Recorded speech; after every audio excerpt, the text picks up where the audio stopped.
Bueno, ya solo nos queda un pequeño detalle más con respecto a toda esta secuencia de vídeos para enseñaros cómo es un laboratorio de neurociencia cognitiva basado en la electroencefalografía, y es el hecho de contaros lo que es la hoja de consentimiento informado y el breve cuestionario que le hacemos a los sujetos que vienen para comprender bien cómo puede ser la interpretación de sus ondas cerebrales, ¿de acuerdo?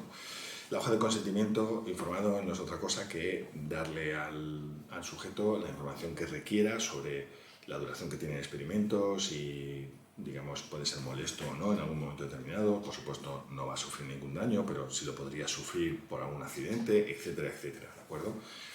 En general, esta técnica, como ya os he comentado, es muy segura y es inocua en todos los términos, desde el punto de vista de la manipulación del sujeto, de la colocación de dispositivos, etcétera, etcétera, y por tanto es una técnica que no reviste ningún problema en general. Por tanto, los sujetos suelen dar su consentimiento sin ningún problema. Pero si el sujeto en cualquier momento se siente a disgusto realizando el experimento, tiene completa libertad para decirnos que quiere pararlo, que quiere abandonar el experimento, y por tanto se cierra la sesión experimental, ¿de acuerdo? Una vez que el sujeto te da su consentimiento informado, ahora lo que hacemos es que le preguntamos una serie de aspectos personales para ver esos aspectos hasta qué punto podrían modificar las ondas cerebrales, ¿de acuerdo? Voy a darte algunos ejemplos y cómo pueden afectar, ¿no? Por ejemplo, la edad, ¿no? Si una persona tiene 80 años, no va a tener obviamente la actividad cerebral que va a tener una persona de 18 o 20 años, ¿de acuerdo? Eso nos indica, por ejemplo, un enlentecimiento en las ondas, en algunos componentes de los potenciales evocados, un tipo de medición de la electroencefalografía, que es normal que aparezca conforme la persona tiene más edad. El género. Las personas, por ejemplo, de género femenino, pueden tener incluso diferencias a lo largo de su ciclo menstrual. Por tanto, es importante, obviamente, identificar el género y en qué fase del ciclo menstrual se encuentran. La dominancia manual. No es lo mismo un cerebro que tiene un hemisferio dominante en el lado izquierdo que en el lado derecho, a la hora, digamos, de observar las ondas. Los años de escolaridad. Si la persona tiene una mayor formación a nivel de la escuela, ha desarrollado una carrera universitaria, un doctorado, etcétera, etcétera, eso va a darle unas condiciones particulares de capacidad a lo mejor de concentración o de procesamiento de la información que obviamente una persona con estudios primarios exclusivos pues no va a tener, o va a tener de una manera mucho menor, y por tanto eso se va a manifestar con las ondas.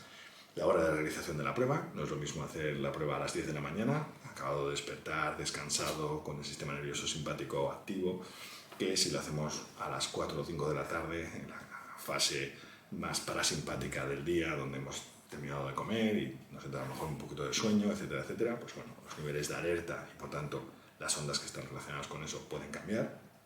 Las horas de sueño. Obviamente, si la persona no ha dormido bien la noche anterior o incluso no ha dormido, eso va a afectar, por supuesto, el registro electroencefalográfico. El consumo de excitantes o estimulantes previos a la prueba, cafeína, bebidas azucaradas, nicotina, todo eso obviamente incrementa el nivel de arousal y cambia las ondas cerebrales. El consumo de alimentos, en el sentido contrario, hace que, digamos, entremos en unos niveles de alerta o arousal menores. Se practica la persona deporte de manera habitual, tiende a tener respuestas más rápidas, pero también incluso eso puede cambiar el patrón de sus ondas cerebrales. El hecho de que haya tenido recientemente un proceso catarral o una gripe, la fiebre puede, digamos, afectar en algunos componentes de la actividad electroencefalográfica. Por supuesto, el consumo de drogas, tanto sean estimulantes como relajantes o incluso que tengan propiedades alucinatorias o alucinógenas. Eso, digamos, un poco, obviamente, pues va a afectar, por supuesto, no solo a las ondas cerebrales, sino cómo la persona va a realizar el experimento, si está obviamente bajo los efectos de esas drogas.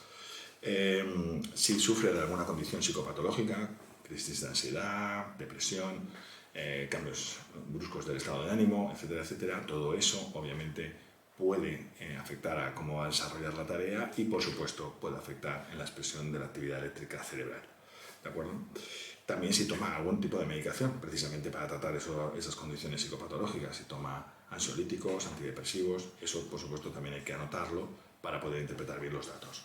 Y si, por ejemplo, sufre alguna condición neurológica de tipo ha sufrido un accidente cerebrovascular o ha tenido, por ejemplo, epilepsias durante etapa infantil o adolescente o posterior, en la parte adulta.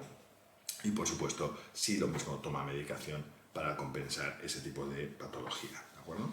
También si tiene antecedentes familiares con algún tipo de afectación neurológica, nos puede dar una pista de por dónde pueden empezar los déficits en esa persona, si tiene familiares con demencias, con Parkinson, con Alzheimer, eso siempre puede llegar a ser informativo a la hora de que tengamos que interpretar a lo mejor una anomalía que encontráramos en el electroencefalograma.